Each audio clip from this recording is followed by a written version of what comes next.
back to the channel, everybody. Hope you guys doing well. Thanks for joining today. We are on episode number 16 of Railroader, and this episode is going to be titled something related to the fact that we have bought a ton of new equipment, quite literally several hundred tons of new equipment. So first up, we've got number 5 here. This is the C55 consolidation. It holds 12 tons of coal and 8,500 gallons of water. Fantastic.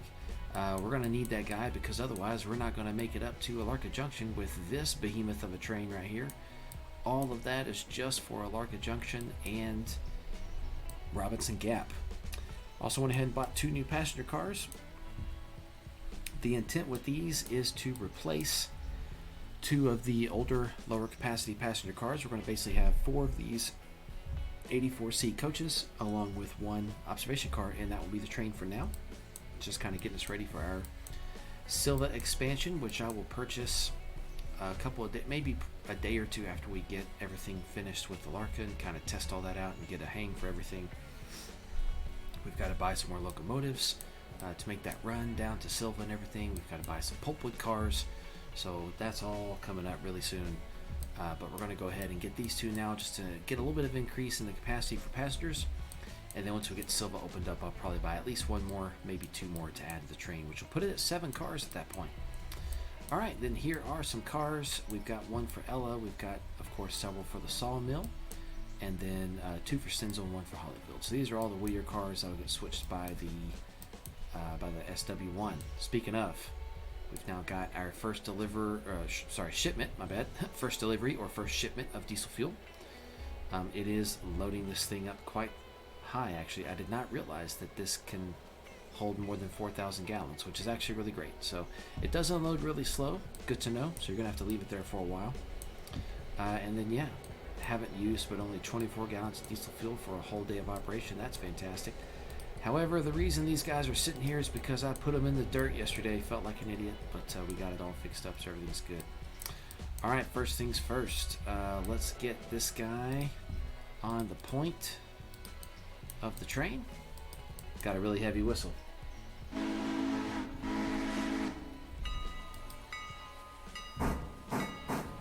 Sheesh, that guy gets up and goes. He is fast. So we are going to double head these guys all the way to Appalachia. Definitely at least top it off with water. Maybe I'll add the coal too. Not necessarily sure if I want to do all that on camera. So I might put a pause in there because, you know, at least currently, until I get this train out of the way, I can't really do anything else in this area. So I probably won't sit here and just stare at that for a while. But yeah, we have upgraded our equipment. Excited about all of that. Number 5 is excited as well. Alright, let's bring him to a stop. Test that brake force. Very good brake force. Oop, a little early on the brake there. Alright.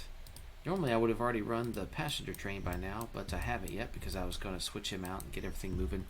But I think most of the work I'll show today, though, will actually be us running around with the SW1. Just kind of get a whole featured episode where that's the main thing today, because this train is just going to MU and get ready and head out all the way to Appalachia. Or Appalachia Junction rather, so we're not really going to worry about it after that. I probably will have to put some water in these guys in Bryson. We'll see how they do working together. You know, may not have to. They might not have to work very hard, so we'll see. And then the other thing is shucks, what was I going to say? Oh yeah, I do have a car in here that's going to Appalachia Junction to help build the water spout. Actually, that car hasn't arrived yet. That's supposed to be a box car. Ooh, that might not show up till the next interchange. I did notice I didn't have any cars today for Bryson, so there's a good chance that I am going to actually have to go to locations and... Oh yeah, sure enough. It already scheduled it for me. Look at that. I've only got 30 minutes. Oh shoot, I got to get out of here. I was going to say I'm going to need to schedule another train, but it already beat me to it.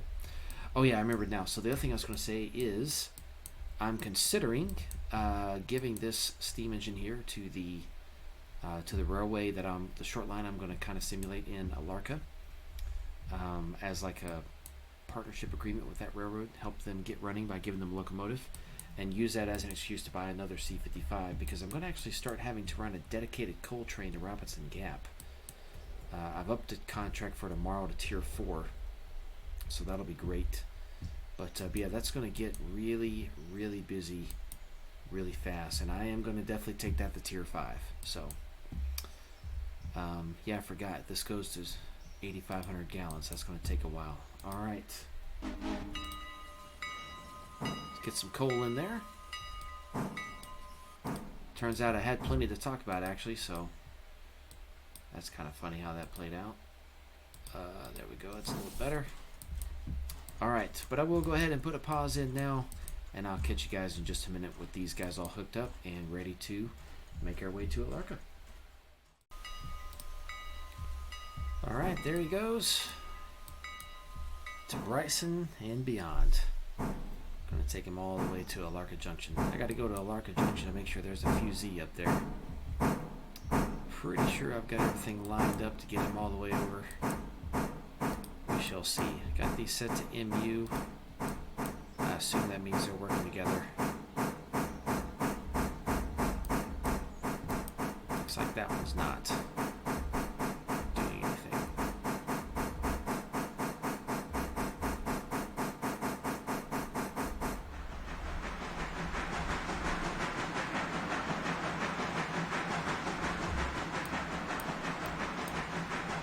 Maybe that's a bug. I don't know. Should be sucking water. Alright, let's go. I know it's good through Bryson. Let's go check Hemingway. Alright, Hemingway lined for the main. I do think the passenger train was the last one to run, so that would make sense. If the passenger train was the last one to run, then we probably still have the fusee at Appalachia Junction. Let's make sure. Don't want to be wrong and send this guy all the way down grade. There he is. Okay. Yeah, all those guys are getting picked up, and we're running that back, plus the train from Robinson Gap. But yeah, it's almost time for a dedicated coal train, which makes me extremely excited. Shoot, I was going to say I lost my map. There we go. All right, but we have 19 minutes to get some switching done here, so let's get to it. Let's see here. Throw that switch. Throw that one.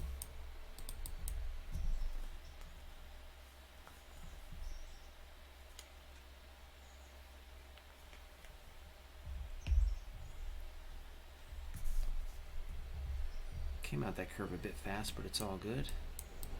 Let's see. Did I line this one? Now I have. That one's been lined. That one's lined.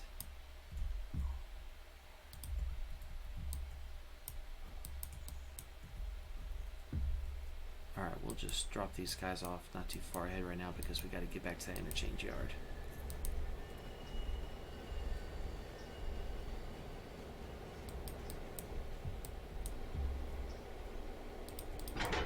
Just hear him in the distance blowing for the crossing. Boy, that's a heavy whistle.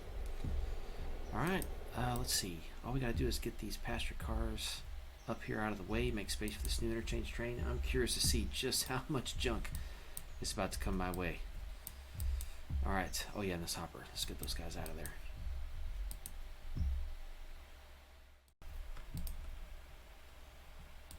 Alright, let's get this guy moving. So I did take on a huge amount of debt actually to buy all this stuff, which is perfectly fine. I think I took on around 40-ish thousand in debt. Maybe 41,000 extra. Definitely not worried about it though. I mean, I'm making. Let's see. How much did I earn?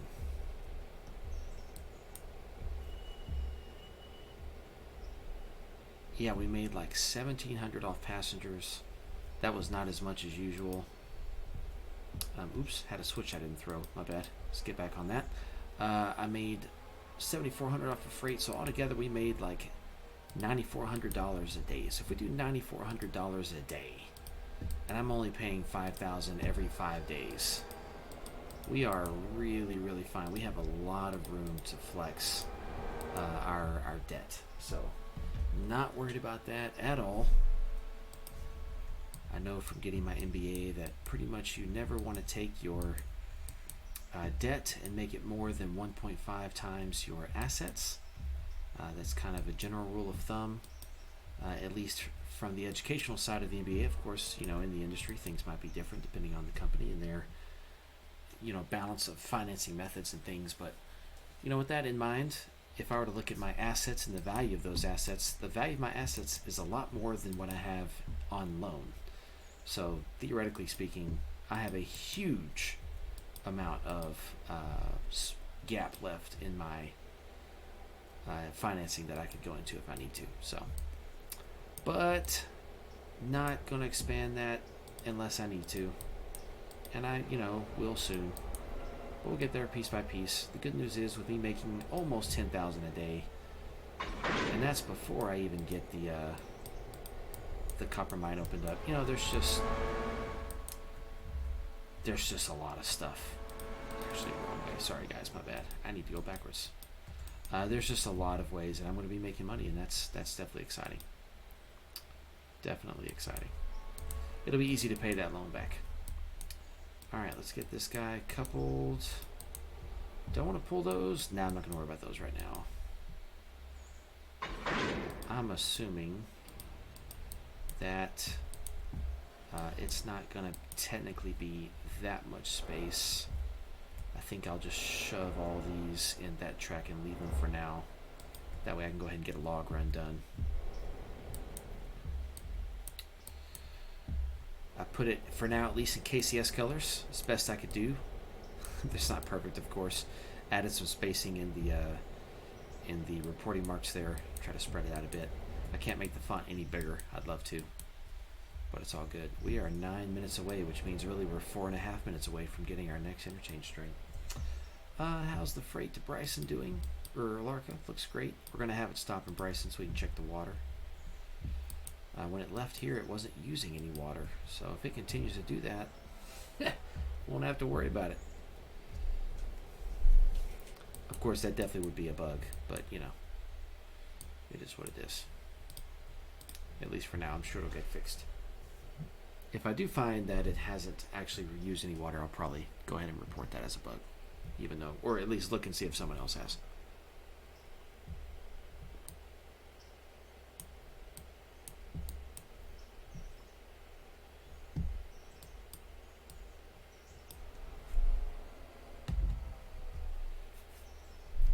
Man, I just love how this guy just doesn't hardly use any fuel. It's awesome. No wonder railroads dieselized. Obviously, it was because maintenance was so much easier as well. So was downtime and everything else. It just didn't have any compared to a steam locomotive. But I get it, man. I get it. I will say that by the time this passenger train gets to either 8 or 9 passenger cars, we'll probably go ahead and buy the Pacific at that point, the big one. I have run that locomotive on a friend's railroad in multiplayer. It's fantastic. Put a nice heavy whistle on that one too. Alright, we'll just leave these here for now out of the way. And let's go get a log run completed.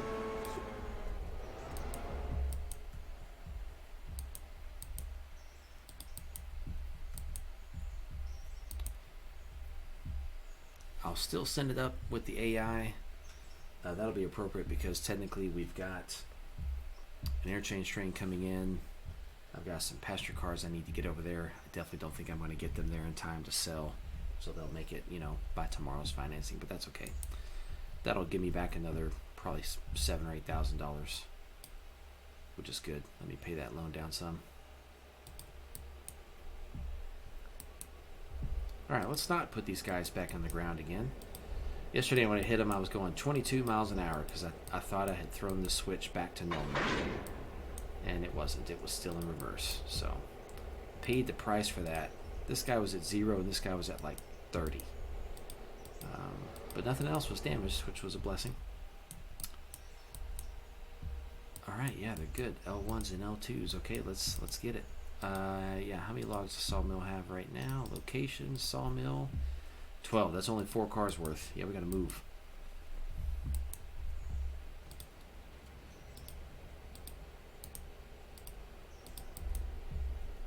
Three minutes till the interchange comes in.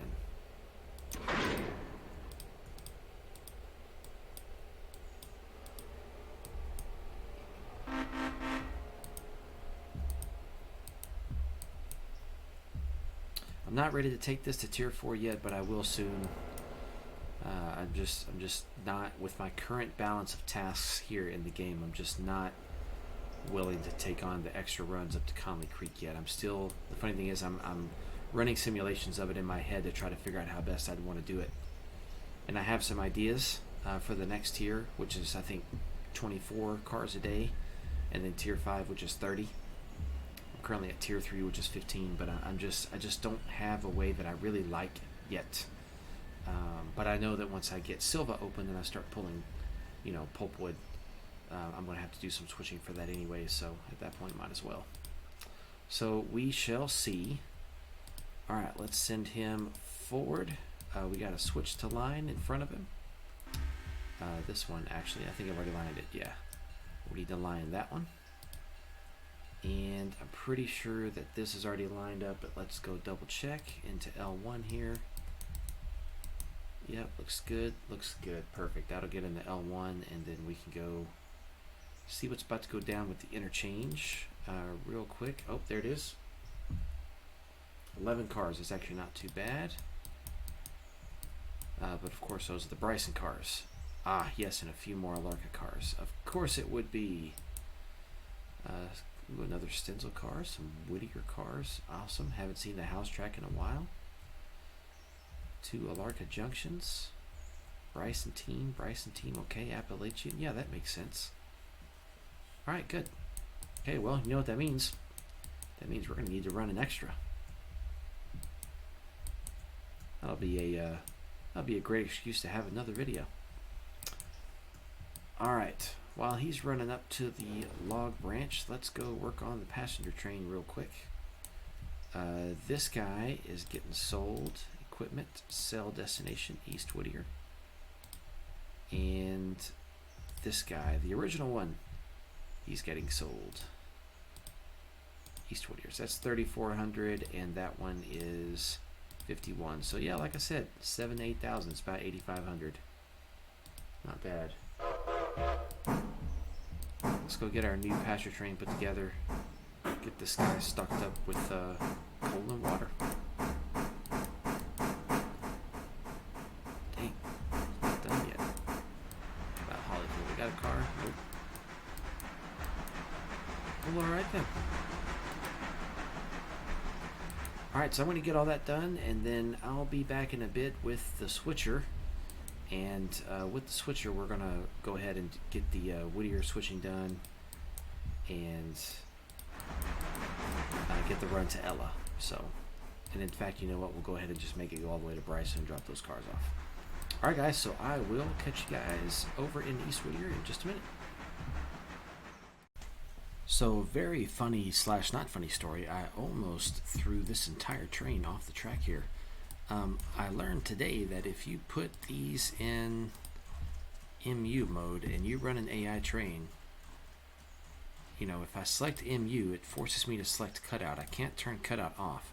You can turn cutout on by itself, but you can't run MU without cutout, which, I understand. Okay, fine, no big deal.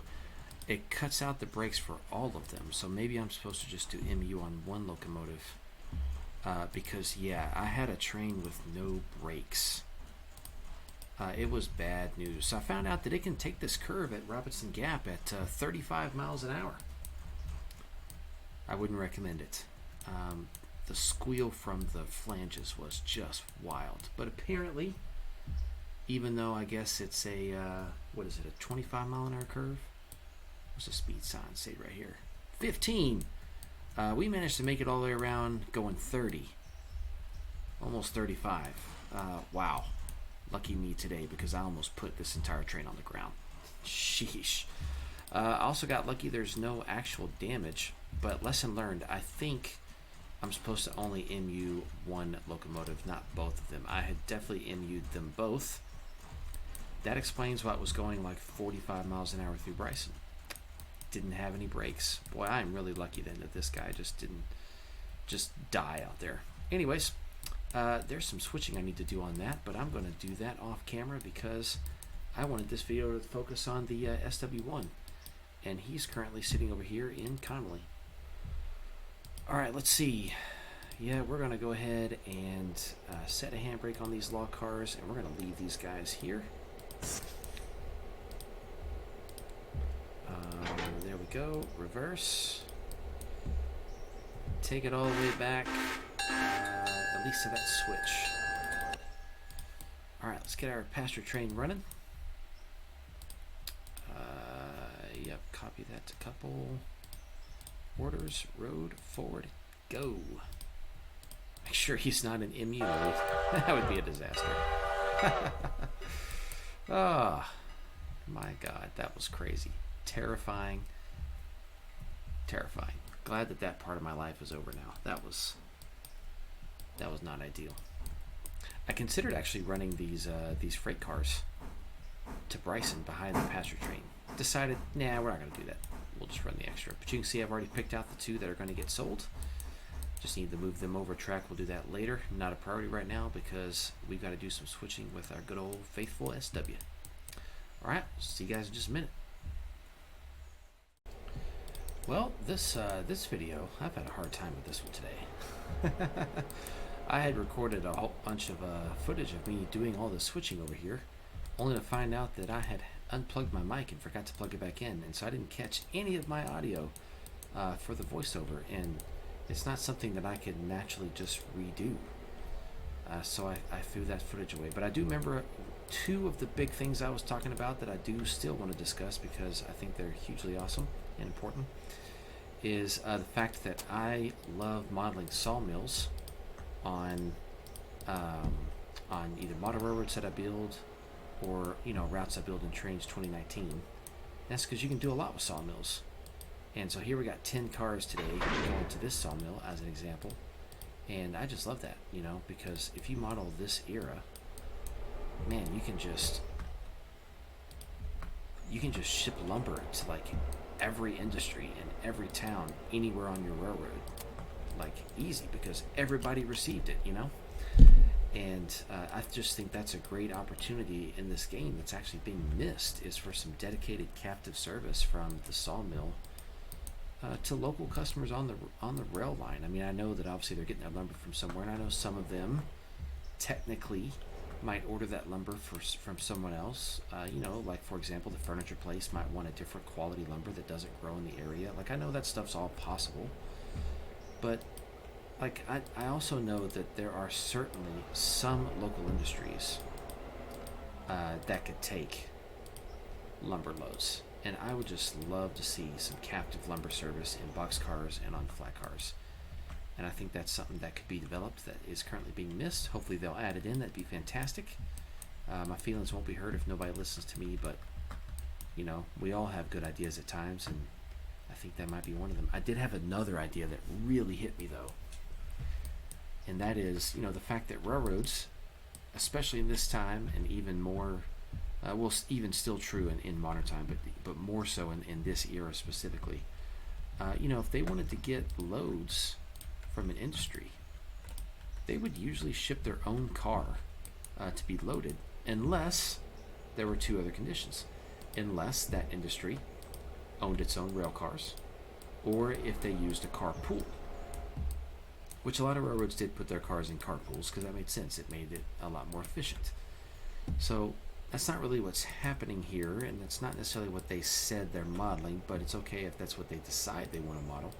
But I would love to be able, like for example at Appalachian Hardwoods, when they want to load a boxcar with furniture, I would love to be able, or be required rather, to ship a boxcar from my railroad, and to keep those empty boxcars sitting in yards across the route, like Bryson, Dillsboro, Andrews, etc., right?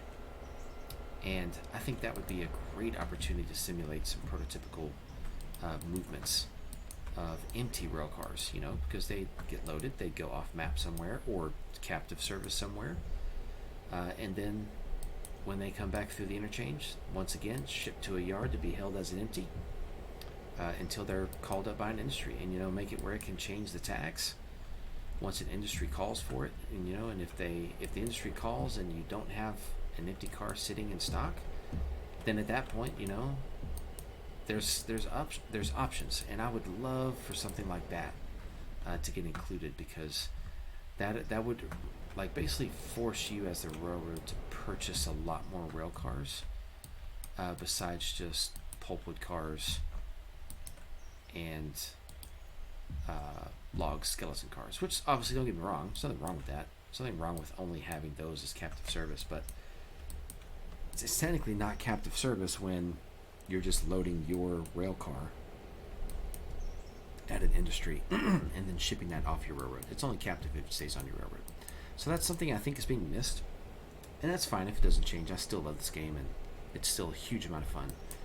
But I would personally like that dynamic of having to route empty cars to yards to be held for loading at different industries, and just kind of be assigned when needed. I think that would be awesome, personally. So who knows?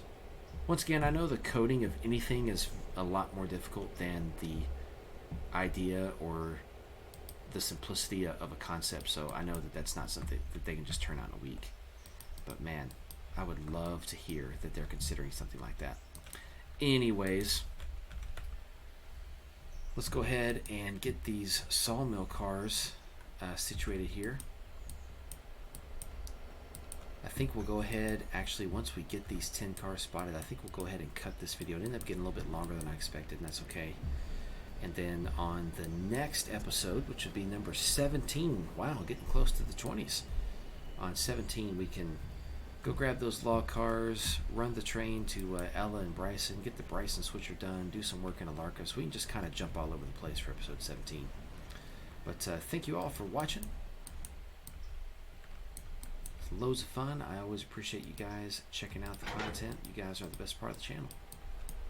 But let's get these cars delivered to the Sawmill.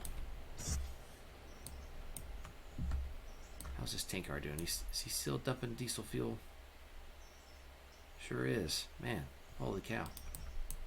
So it looks like he dumps 11 every...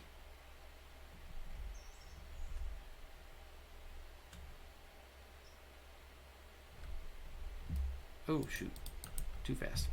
Seems like he dumps 11 every 10 to 20 seconds. I didn't really time it enough, and that's okay. I'm not worried about it, but that's what it seems like happens. All right. Oh, that is plenty. That was a bit too fast. That's all right. We'll get them.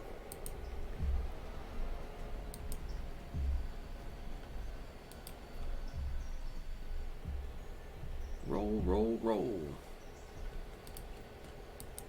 Kicking cars is the only way to do business, guys and gals. This is the only way to do it. You just save so much time, man. Send the brakeman on the car. He'll throw the brakes.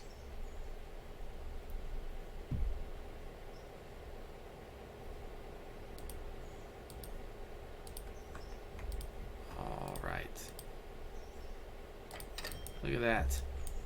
Plus I got my 6% bonus because we're only on a tier 3. Release that handbrake and bring her back.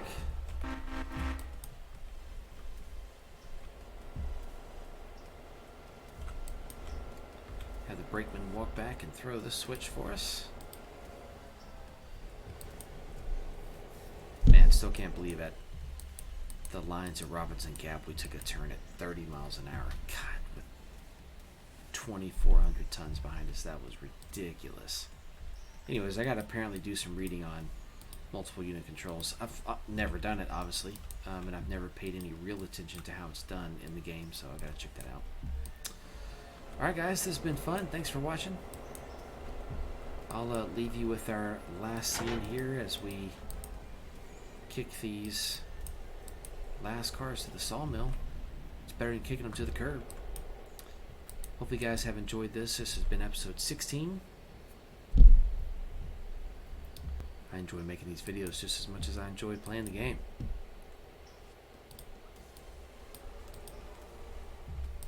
Alright guys, thanks for watching. Thanks for being the best part of the channel. I will catch you guys next time. I'm not sure what video is going to come up next. Trying to finish the last couple parts of my final project for grad school, so I wanted to get some videos made up real fast so I can get them posted and kind of work on other things for a couple weeks. So we'll see. I'm not sure what I'm going to do after this episode. But stay tuned if you want to find out. I appreciate you guys being here. We'll catch you guys next time. You guys are the best. See you later.